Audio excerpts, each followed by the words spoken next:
Reddit user MYNDig lives in Norway, and in 2013 he discovered a secret panel in the attic of the house he was living in and shared images of the incredible find online. It was his landlord who'd first told him and his friends that there may be a secret hidden room somewhere in the house. And while they didn't know the room's exact whereabouts, in order to stave off exam revision, they began the search.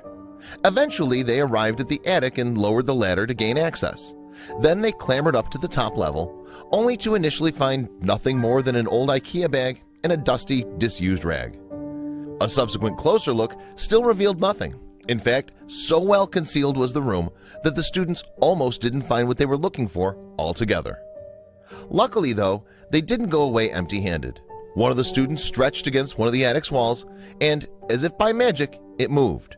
As a result, the location of the hidden door was revealed. As they stepped inside, the group were in for a shock, and yet they couldn't possibly have known how events that had occurred 7 decades prior would prove relevant. To their eyes, all they had uncovered was an old, long-abandoned hideout. On April 9, 1940, 7 months after World War II began in earnest, the German occupation of Norway commenced. Furthermore, 2 months later, the Scandinavian country was lost to its invaders. However, while the official armed resistance had capitulated, a secondary, secret resistance movement emerged in the months that followed. The 2 main strands of the campaign were outright fighting, including raids and assassinations, and widespread civil disobedience.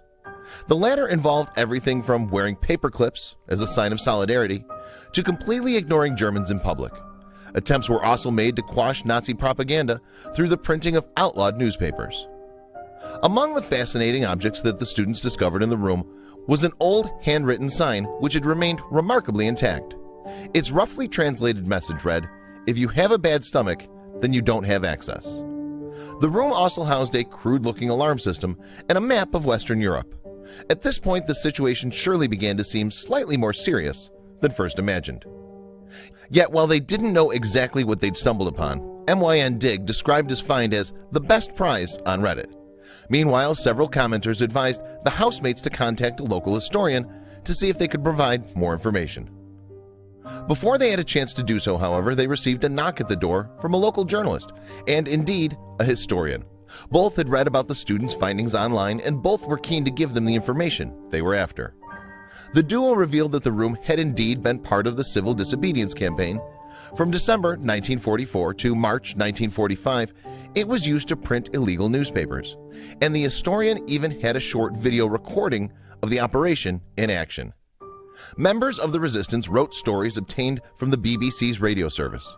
Unfortunately, however, they were forced to abandon the hideout after just a few months following a series of searches by the Gestapo and Nazi regime's secret police. The students also noticed that the walls were covered in the names of Polish towns and cities.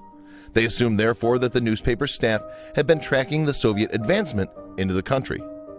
The room was secured via a makeshift locking mechanism involving a large nail that sealed the space from the outside. After 7 decades, though, the lock no longer worked. The historian also reckoned that the bad stomach sign, which could be seen in the footage, was likely an inside joke between the room's occupants. The secrets behind the alarm system, however, remained hidden, as following the wires would have required knocking down one of the walls. While the Gestapo never discovered the room, one of the newspaper's volunteers, Age Thordvaldsen, was ultimately found and held as a prisoner of war. The history behind the hidden room is absolutely fascinating, and it truly was an incredible discovery for the students. After all, it's not every day that you find a relic of World War II concealed inside your attic.